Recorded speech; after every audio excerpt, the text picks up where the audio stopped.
Good morning, everybody, and welcome to this morning's Licensing Subcommittee. The first item on the agenda is the election of chairman for this morning's meeting. Can I please have nominations for chairman? Can I formally propose Councillor Graham Bridgman for chairman for today? Thank you. Is that nomination seconded? Seconded. Are there any other nominations?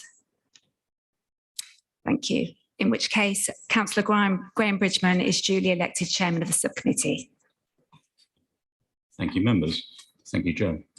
Good morning, everyone. My name is Graham Bridgman, and I'm chairing this meeting, as you've just heard.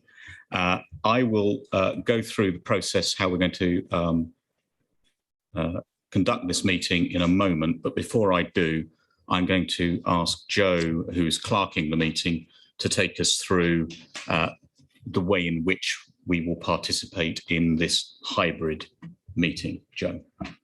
Thank you, Chairman. This meeting is being webcast and recorded. The Chairman will be checking at various points during the meeting that you have been able to hear all of the proceedings. We would ask that you do this by clicking the raise hand link under Participants tab, or if you're on the telephone, as previously described. We cannot proceed with the meeting until we are sure that participants in the meeting can be heard when permitted to speak and can hear. If at any point you are not able to hear, please could I ask that you let us know. If you are able to, for example, using the chat function or raising your Zoom hand. If we become aware that any of the parties have not been able to hear, we will have to go back to the point in the meeting when they were able to do so, or it may be necessary to adjourn the meeting. All of you except the chairman are currently muted. Please remember to unmute yourself when you are asked to speak by the chairman, and then remute when you have finished speaking. The host may remute you if you forget to do so. You will be advised to unmute yourself if you start to speak and have forgotten to do so. We ask that microphones are muted when not speaking to minimise disruption from background noise, and also to prevent any issues arising from feedback. The chairman will set out the order in which we will be asked to speak. If at the appropriate point anyone wishes to ask a question, please use the raise hand link at the bottom of the participants list. This will give an indication against your name on the participants list.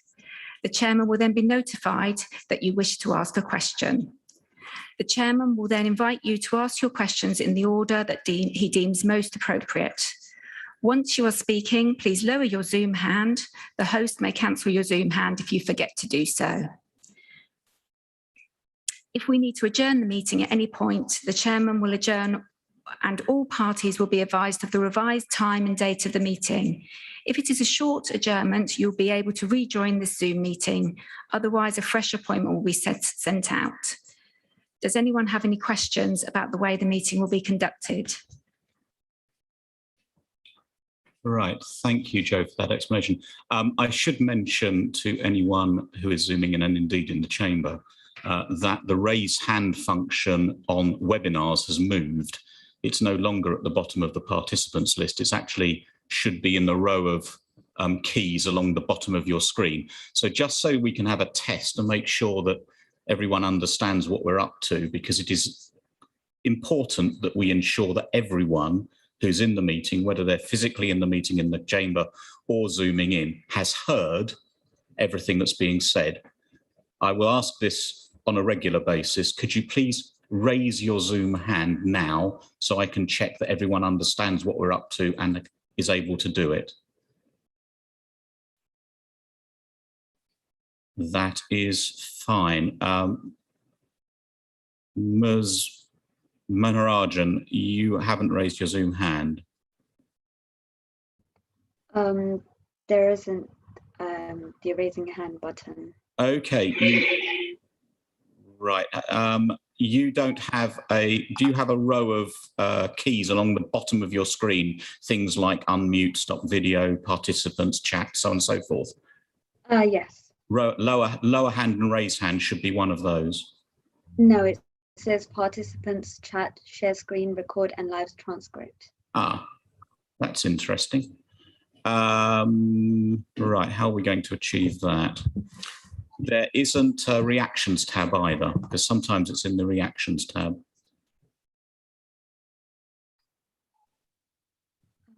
No. Okay, then just you. Could I ask you, when I get to a raise Zoom hand, could you actually raise your physical hand in front of the screen so we can see you put your hand up? That way we'll know that you've heard everything, okay? Right, thank you. If you'd like to lower Yeah, your hands, okay. ladies and gentlemen, and we'll get on with this. Right, so I wish to confirm for everyone listening that this application is for a premises license under the Licensing Act 2003. It is from Mr. Kugarani Mahanaraja, and I hope I've pronounced that correctly, on behalf of Marketplace Family Mart Limited, and it's in relation to 3 Marketplace Lambourne, RG17 8XU. The application reference is 21/00055/LQN.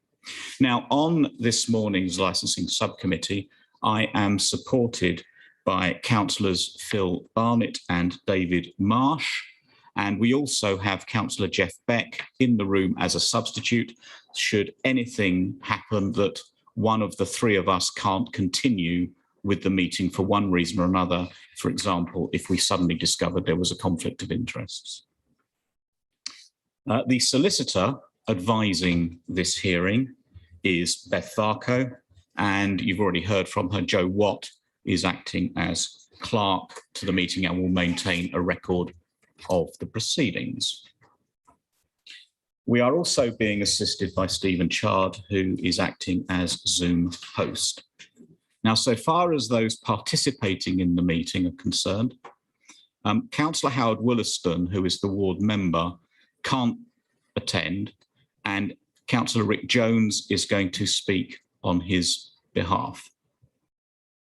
In addition to the applicant, I believe that I can indeed see that Suresh Kanapathy is in the room to act as agent, and I think that is going to be the presentation for the applicant.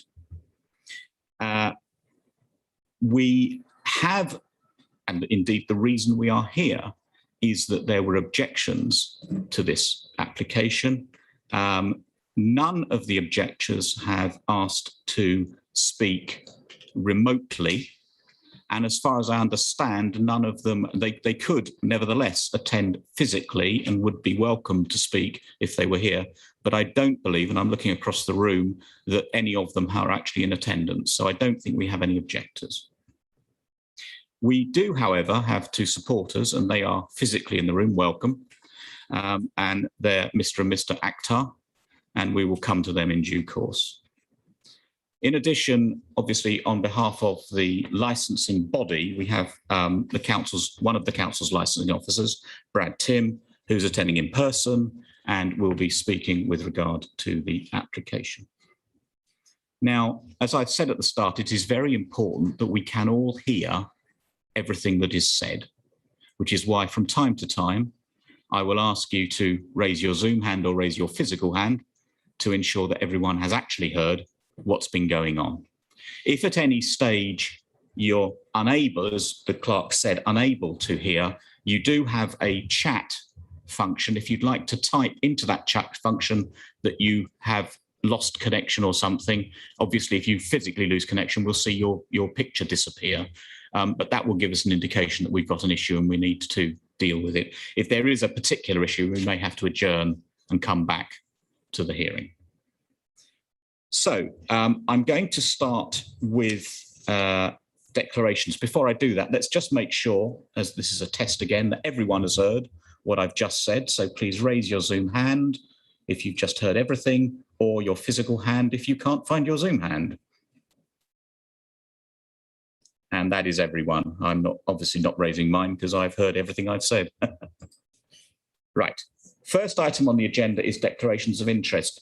Now, members, I don't have a declaration of interest that affects me hearing this, but I will say, simply to be open and above board, that there is a reference in the letter from the supporters to them having taken matters up with a solicitor at a firm called Kidd Rapinay.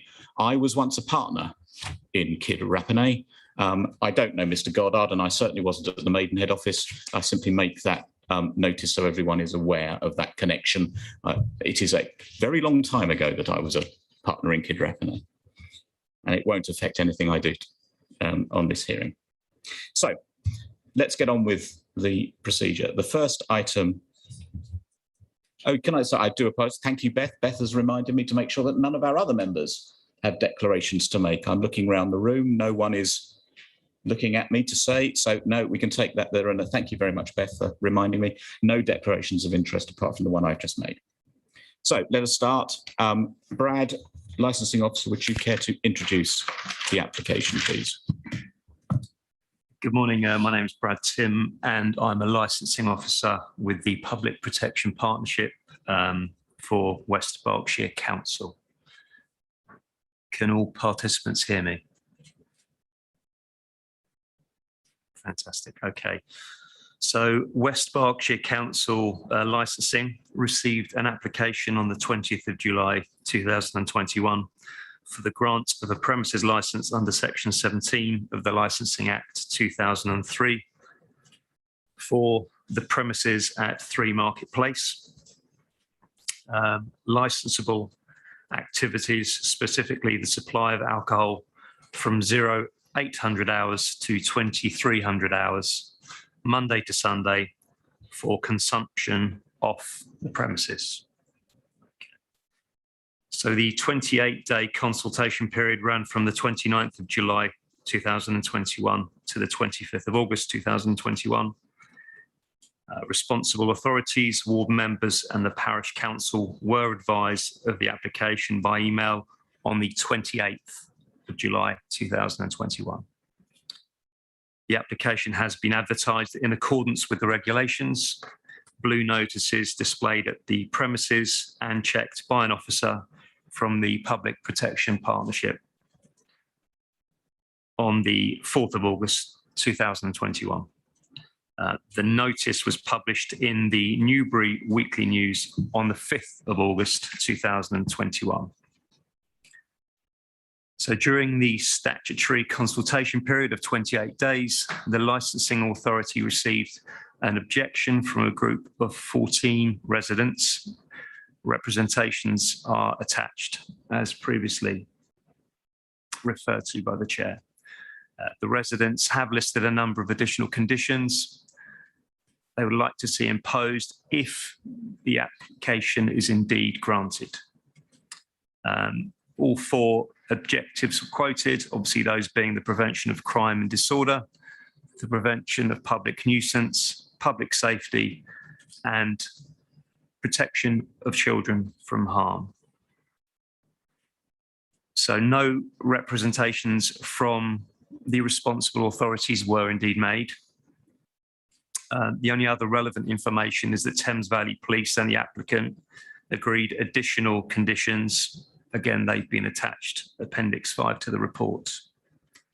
Lambourne Parish Council emailed West Berkshire to say there were no objections to the application, and we received that on the 5th of August 2021. Indeed, we've had a letter of support from the landlord, and that's on Appendix 6. No mediation has indeed taken place, and no individual was prepared to represent the group.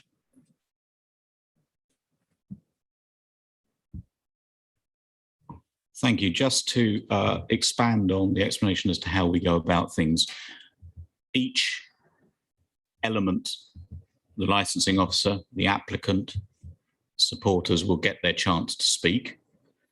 They have up to 10 minutes to make a presentation, and after each has spoken, we go through a series of potential questions. The committee first gets to ask any questions, then the applicant, then the supporters, given that we don't have any objectors in the room, and indeed the ward member. I will see whether Councillor Jones has anything to ask when we come to that on behalf of Councillor Wollaston.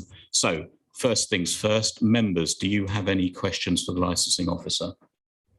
I would ask everyone, if you do have a question to ask, if you raise your Zoom hand, that makes life a lot easier for me to spot who is asking a question. I don't see anyone itching to ask a question from the committee. So I'll now turn to the applicant's agent, whether you have anything you wish to ask the licensing officer. No, thank you. Thank you very much. Next, I'll go to the supporters. Do you have anything? A shake of the head. And Councillor Jones, anything on behalf of the ward member? No, thank you, Chairman. Thank you, members. Then that is the presentation from the licensing officer. We now turn to the applicant. So, Mr. Kanapatni, over to you to say whatever you want to say on behalf of the applicant. You have 10 minutes. Thank you, Chair. So we heard the application from the officer. Thank you for that. Just briefly, Chair, I think this application is put by the applicant. It's a family business. The daughter here is a TPS and mother, father, and they've been running retail premises. They run like 2 other premises for people on their own. So now they have taken this premises as their family business. And they themselves, put this application with their experiences. Chair, I think you noticed from the information, this premises had a license over 20 years, and it's been surrendered up, supposed to have, anything else that happens. So this premises is kind of, ongoing business right now. Of course, the license was, surrendered and is kind of reclaiming the license. Chair, I think, there are a lot of improvements is made on these applications compared to the previous existing ones. And now, so as you can see, we are looking at prevention of crime and disorder and protection of children and prevention of public nuisance and public safety. Chair, in terms of prevention of crime, on the page 35, the proposed conditions is being quite solid and strong. We have CCTV system in place. The first 2 conditions are addressing that. And then protection of children from harm. So challenge 25 and refusal record book and the staff training programs, which include like a detailed training. So it's been details there. And also the staff training is every 6 months, Chair, and then, minimum, they keep record for minimum 2 years. Chair, has to point out that the premises in selling alcohol in the last, I think it's about 3 weeks, possibly now, on a temporary license. They have implemented, all these conditions. They've been, it's brilliant so far. And Chair, I think the authorities haven't put any representation. Chair, I think what I would like to point out, I'm also been questioning kind of things. I mean, this representation, which is really great. We are here, it's a positive improvements, but there's no individuals, anyone personally haven't put, put any representation, and no one is here. So this seems to be organized by someone, we don't know who, but for whatever the concerns they are. But what we can assure you, Chair, everything raised on there is been already, we have part of the operating schedule, the applicant has addressed that very strongly in terms of underage sales, for example. The operating schedule is addressing that. And the public nuisance and, like that. So I think, Chair, considering it's not a new license, it's been, it's a license for the one that is been surrendered, and also considering the experience of the applicants, I'm really inviting every one of you to to look at this applications very positively and grant the license as applied. And that's all I wanted to say, Chair. Thank you so much for the opportunity. Thank you for that. I will now look to members of the committee as to whether they have some questions. I can see both Councillor Barnett and Councillor Marsh. So we'll start with Councillor Barnett. Thank you for that presentation. I'm just intrigued to know when you mentioned about training and retraining, can you give me some indication on what sort of training the staff are being proposed to undertake? Thank you. I think that is the very, very important part of even the applicant, the DPS here today said that to me, like training is a very important part for them as a family business. And they have, 3 family members working at the premises plus another 2 staff. And they have a training programs, which is going through the licensing objectives. And I mean, the training program, I think I've been looking at the one that she's having is a little package where they go through all the licensing objectives and what IDs they need to ask, going through the Challenge 25, and going through the licensing conditions, especially going through the premises license and understanding all the conditions, make sure they are implemented, and the staff also aware of all the conditions and going through the times they sell alcohol, going through the premises license, and also in addition to how to manage like a group of people coming together or any public nuisance happening outside, how do they handle that? Also like conflict management, if there's a conflict with anyone, how to manage them as well. So the training is very comprehensive, and especially to promote the licensing objectives, it's been like very specific. And if I might comment, Councillor Barnett, if you go to the proposed conditions 6 and 7 on pages 35 and 36 of the pack, you'll see that requirement in the proposed conditions on training in writing. Councillor Marr. Thank you, Chair. Thanks, Mr. Kanapathy. I don't know Lambourne terribly well, but I do know it's quite small. If it's the case that there are already 3 similar premises as the objectors claim, is there enough business to go around for a 4th? Thank you. I think, look, it's not about another premises selling alcohol. It's about other premises, providing all the services, products the customers need. And I do understand, there are 2 other premises, but we are looking at this particular premises and also how we manage and how do we, the competitions are often really good in terms of, providing the best service and the best product, and it's always a good, and if you think about, where I live at the moment, in South Wimbledon, very close, there's a Sainsbury open, right opposite there's a Tesco. On the other, there's an Aldi open on the other side of the building. And then further down the road, there's a Lidl, So I think there's it's all good for customers, I mean, I do shop in Lidl for particular things, like a garden things or something. And then I go to Tesco, Sainsbury, it's kind of a mixture of things, it's a great experience, I would say.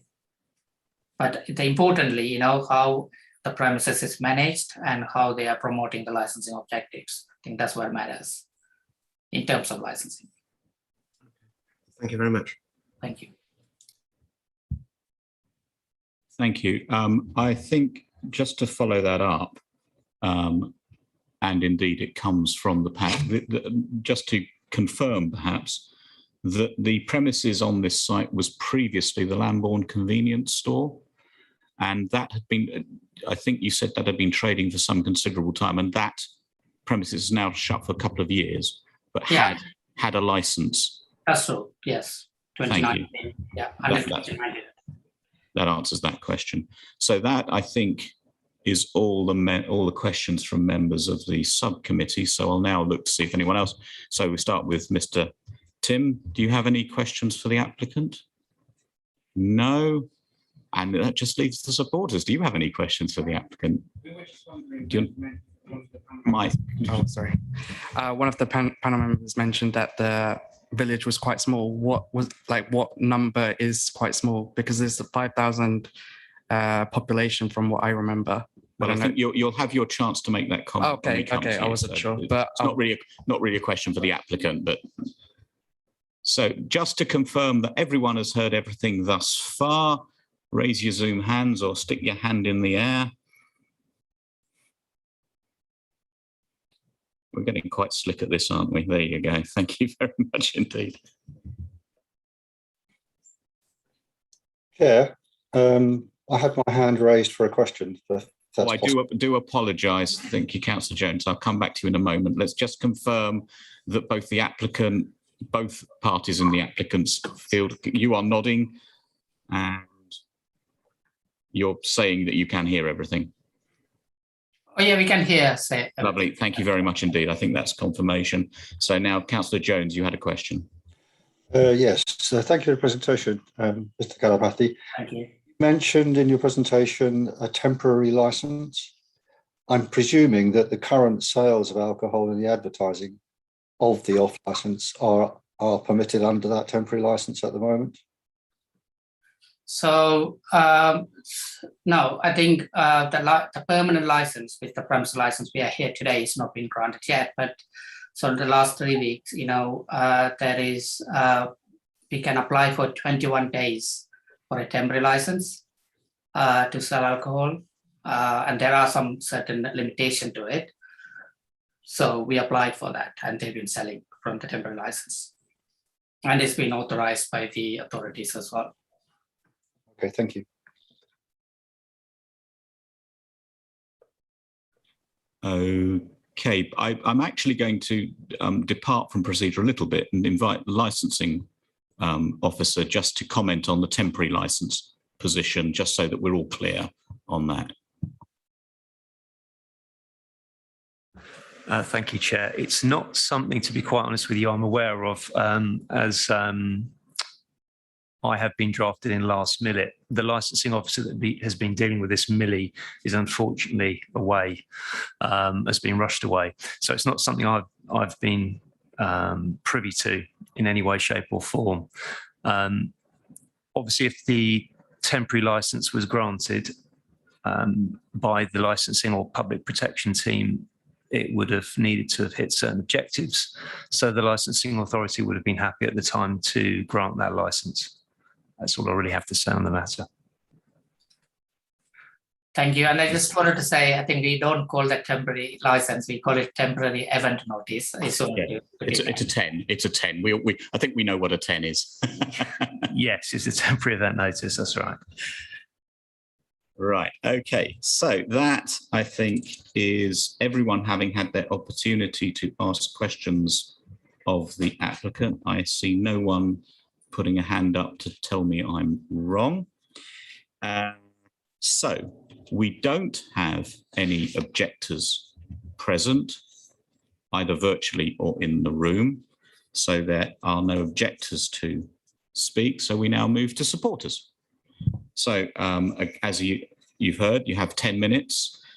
What I would say to you, and I want to be clear on this, is you appreciate this is a public meeting. It is being streamed and it will be available to watch back later. And our legal officer had some concern about some of the references in your letter, which is why some of it has been redacted. So if I could just ask you to take that into account and speak with care. Okay. In relation to your support for this application. So you, as I say, 10 minutes, please say what you want to say. Okay, thank you. Our family are the freehold owners of Free Marketplace and have been for the last 18 years. We purchased the store from Mr. Manku and he had the premises license. He ran the shop himself for 17 years and we ran the shop ourselves for 10 years. The store has been in off license for at least 3 decades, so longer than I've been alive. The shop was then leased to Hamlet Lambourne Stores Limited. The term for this lease was 21 years, of which they ran the store for 3 years and assigned the lease to a different tenant. This was done with our consent through a license to assign. Our tenant ran the store for a further 3 years before proceeding to sublet the store to a third party. They had no authority to do this and a license to assign was not granted. This third party also owned a hardware store under so under the third party's name further up the street. We had no knowledge of this subletting and are definitely not given our consent to this taking place. So without our knowledge or permission, the third party obtained the license under their own company on the 21st of June 2019 and surrendered the premises license 3 months later on the 27th of September 2019. They were then granted an alcohol license for the hardware store that they owned up the road, essentially transferring our license from Free Marketplace to their own property, which we repeat is a hardware store that was allowed to be converted into an off license. They caused extensive damage to our property by ripping out fixtures and fittings and owe rent arrears for a period of 18 months. This led to the closure of the store for a period of 2 years whilst we repaired the damages and took legal proceedings. One of the objections claims that the store was closed for 2 years, so shouldn't be reopened. The damage done by the hardware store third party led to the store being closed for 2 years. The number of off licenses wasn't reduced during the closure of Free Marketplace, as the other store was opened about 200 metres away. So discussions about a public nuisance being reduced to our store being forced to close down aren't factual. If anything, you've probably got 2 COVID lockdowns to thank for that. So after completing the dilapidations work required to refit the store and finding a suitable tenant to take over the store, this is when we were made aware essentially that our license had been surrendered fraudulently. So the third party's entire aim was to take our premises license and be able to get their own one up the road, which was allowed. In response to the complaint regarding the number of off licenses in the village, we have held our license for about 2 decades. So if any premises license needs a review, it needs to be the one that was given to a hardware store. The fact of the matter is the third party had no right to surrender the license or transfer the license in their own name. As a family, we've lived in Lambourne for 10 years and worked in Lambourne for 18 years. We've converted the old coal yard into 8 affordable homes and converted the top of the shop at Free Marketplace into flats, so bringing considerable amount of people into Lambourne really. And I don't understand the precedent that this sets, that a company can within 4 months be allowed to take away our premises license that we've held for 18 years. Objections mentioned price competitions between the off licenses. Why was this not looked into when a hardware store was converted into an off license, as obviously that would increase competition? The alcohol license is intrinsic to the value of the property. It has remained as an off license for over 3 decades, and our premises license was taken from us. If there are any restrictions that need to be imposed to alcohol licenses in Lambourne above the conditions proposed by the police, they should be proposed on all off licenses and pubs. You can't just target the new one. The tenants that we have identified in Marketplace Family Mart Limited have extensive experience running stores, as they've mentioned, and their store in Maidenhead, Berkshire has been a great success. The employees that they hire are always well trained and always follow all legal precedents and legislation, including Challenge 25.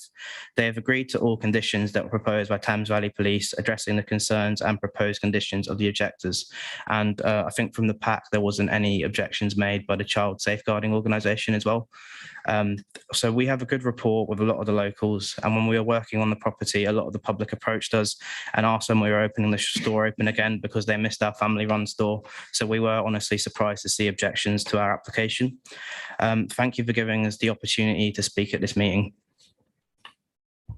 Thank you. I'll start questions from the committee. Let's just clarify the number of residents of Lambourne as an area, and including those who would naturally come into Lambourne for shopping, and how many both on and off licenses there are currently in Lambourne from your personal knowledge. So when we ran the store, there were 3 off licenses. So there were our own one, there was Co-op, and there was Martin's Newsagent. The third party that basically took our license has made it a third store just further up the road. But there are around about 5,000 residents in Lambourne. And I mean, there's only about 3 shops at the moment. So a 4th one with 5,000 people, it wouldn't be over flooding the market. And again, from your personal point of view, the viability of this store, if it did not have or had a very restricted premises license?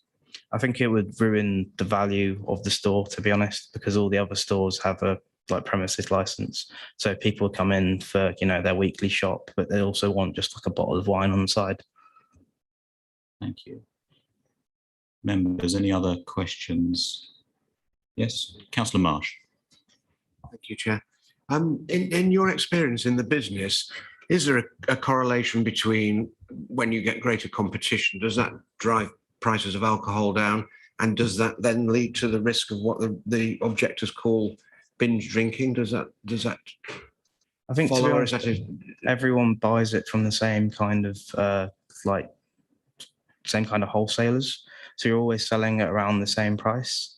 And there's also just like brand loyalty, because we ran the shop for about 18 years. We've got a lot of like loyalty in Lambourne. So I reckon people will go back to Andy and Joe's shop rather than, you know, the other shops in the area. So I don't think they'll need to engage in price competition because they've got brand loyalty already. And just to clarify, the third party who used to run Three Marketplace is still running the former hardware store is that right? They're running the former hardware store. Yeah. And is that just an off license, or do they sell a similar range of? Is it a general store that sells alcohol as well? I think it's they've changed it into a general store that sells alcohol, but they're still listed as a hardware store. Oh, okay. So they still sell a bit of hardware materials. When you were running the Three Marketplace, this suggestion, again, because the objectors aren't here, I think it's useful to just raise one or two of the points they've raised, and it's very, very helpful to the committee. Were there issues involving public nuisance and disorder outside the churchyard, and that's we didn't personally we didn't personally see any like nuisance, or we'd have just barred them from the store. So all our customers, we didn't see any problems as soon as they'd left the shop. Okay, that's fine. Thank you very much. Thank you, Chair. So usual check, everyone's heard everything. Raise hands, please, physical or otherwise.